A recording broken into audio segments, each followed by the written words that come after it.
Cine, actividad que los geeks adoramos sobremanera. Sin embargo, muchas veces no conocemos exactamente cómo está clasificado. Empecemos con esta sección donde hablaremos de los distintos tipos de cine, comenzando por tratar de definir exactamente cuál es el cine clásico o el cine de culto.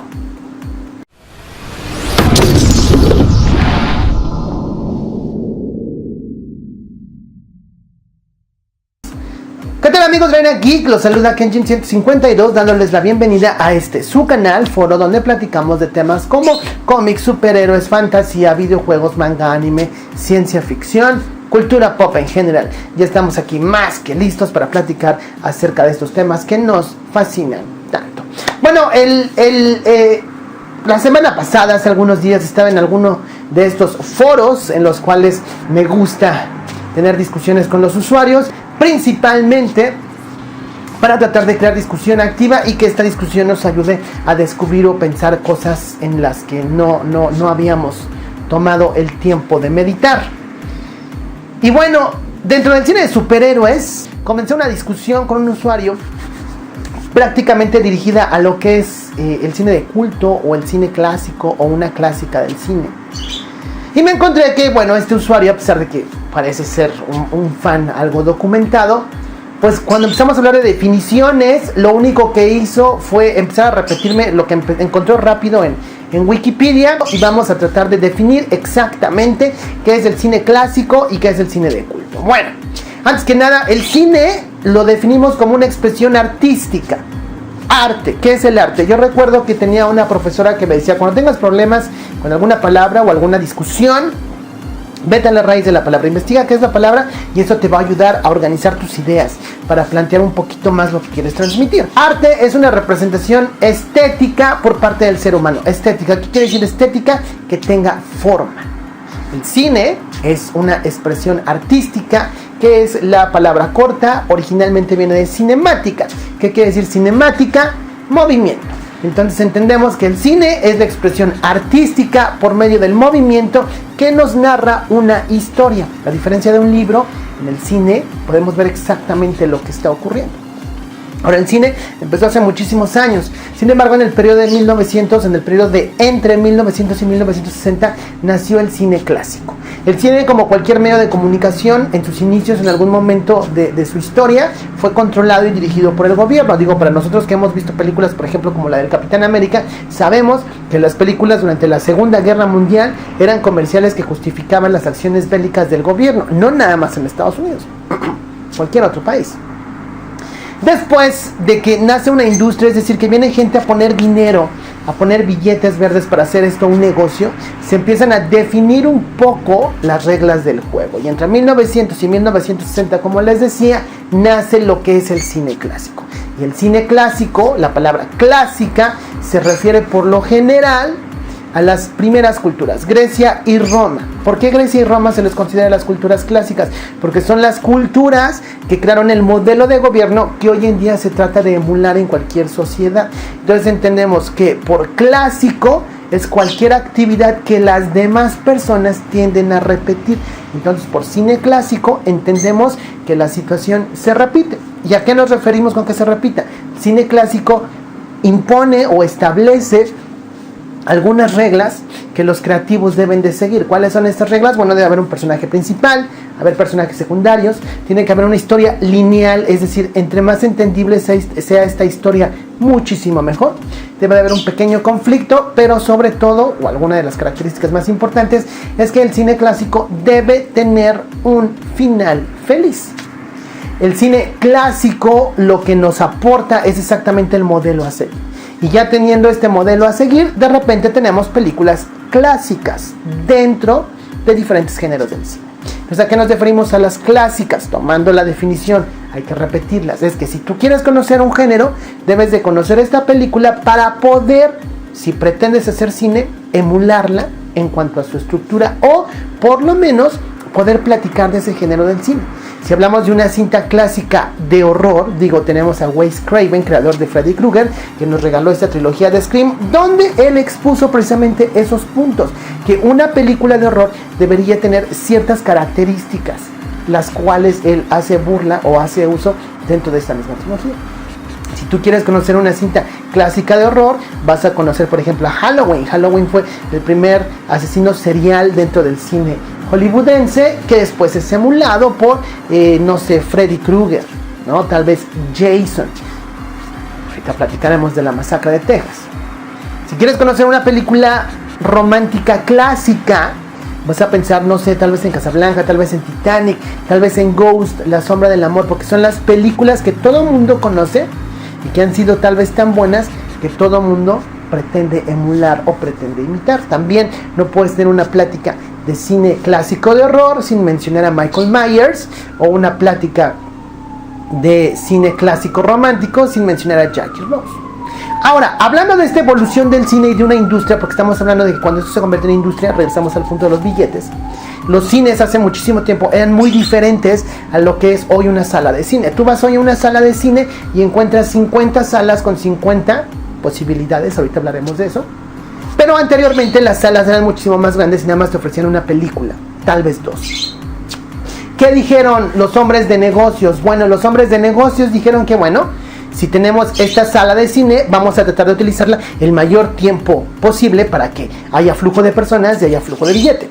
Empezamos muy temprano con la matiné, de ahí viene el término matiné, donde pondremos películas para niños, que los papás los traigan. Conforme vaya avanzando el día, iremos cambiando el formato de las cintas para que gente más grande venga a ver las cintas. Al convertirse esto en industria, también la gente que pone el billete para que los directores hagan su trabajo, les interesa que el director sea bueno.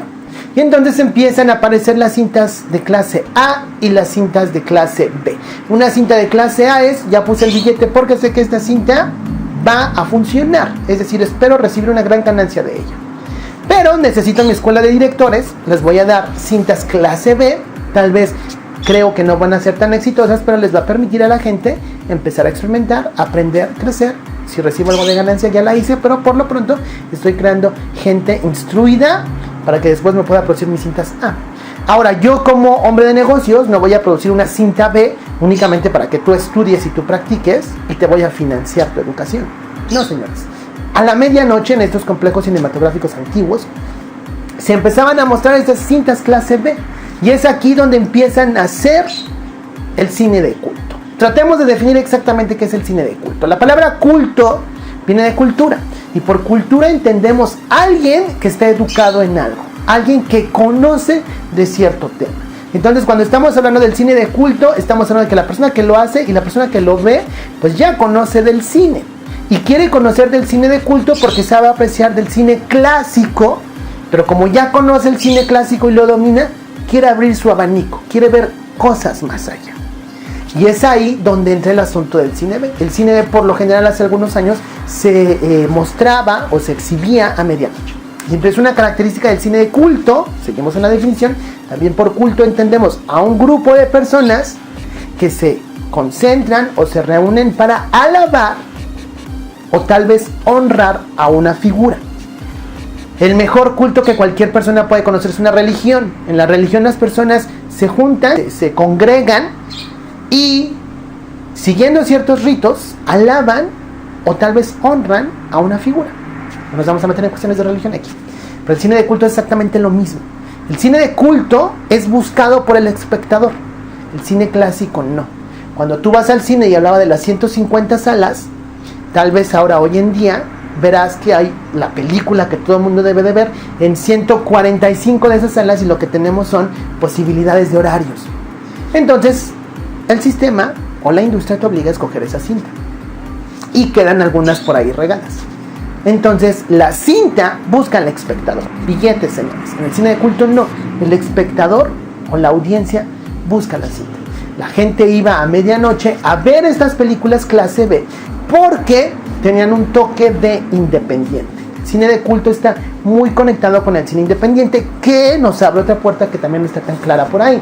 ¿Qué es el cine independiente? Todo el mundo cree que el cine independiente es donde los estudios no meten dinero. Y entonces yo tengo que hacerlo todo por mi cuenta. Tacha, señores. La palabra independiente viene de independencia y se entiende por cine independiente al creativo, al director, al escritor, al estudio que pretende romper o no seguir las reglas del cine clásico. Ahora, el cine independiente no necesariamente tiene que ser de bajo presupuesto. El mejor ejemplo de cine independiente que todo el mundo puede conocer es George Lucas, creador de la trilogía original de la Guerra de las Galaxias o Star Wars. ¿Por qué George Lucas es un creador independiente? Bueno, él cuando quería sacar su cinta, quería emular el inicio de lo que él veía en la televisión de Flash Gordon, la serie que a él le gustaba, que son estas letras desvaneciéndose a la distancia, y él lo quería poner en la inmensidad de la galaxia. Sin embargo, en Hollywood, si ustedes pueden hacer todas las películas, es una regla, creo que del sindicato de creadores del cine norteamericano, no sé cómo se llame, que todo tu cast, es decir, los actores, el director, el escritor, deben ser mencionados al principio y al final de la cinta. ¿Eso qué quiere decir? Que cuando tenemos la introducción de la cinta, por aquí viene saliendo actor principal tal, escrito por tal, producida con tal estudio, bla, bla, bla. Ese formato está establecido en el cine clásico y se tiene que respetar incluso por algunas reglas comerciales. A George Lucas no le servía ese formato. Él quería las letras, él quería una galaxia muy lejana, y entonces se aventura a romper las reglas del cine clásico para tener algo de cine independiente. Obviamente esto puede tener sus pequeñas consecuencias o sus grandes consecuencias. Se rumora que George Lucas nunca ha recibido un Oscar como director precisamente porque se separa del sindicato, como sea que se llame, de creadores cinematográficos de Estados Unidos, por el formato que le da a sus cintas en Star Wars. Entonces, el cine B, por lo general, tiende a ser un poco independiente en el aspecto de que el director quiere ofrecer algo, un toque personal que le permite escalar lo más pronto posible y llegar a las cintas de categoría A. Y entonces, al romper estas reglas, esta ruptura o esta creatividad individual empieza a ser admirada o aceptada, o por lo menos le llama la atención a un grupo de personas que identifican el filme como que vale la pena. Ahora, por ahí se dice que el cine de culto tiene que ser malo, y es tan malo que se vuelve bueno.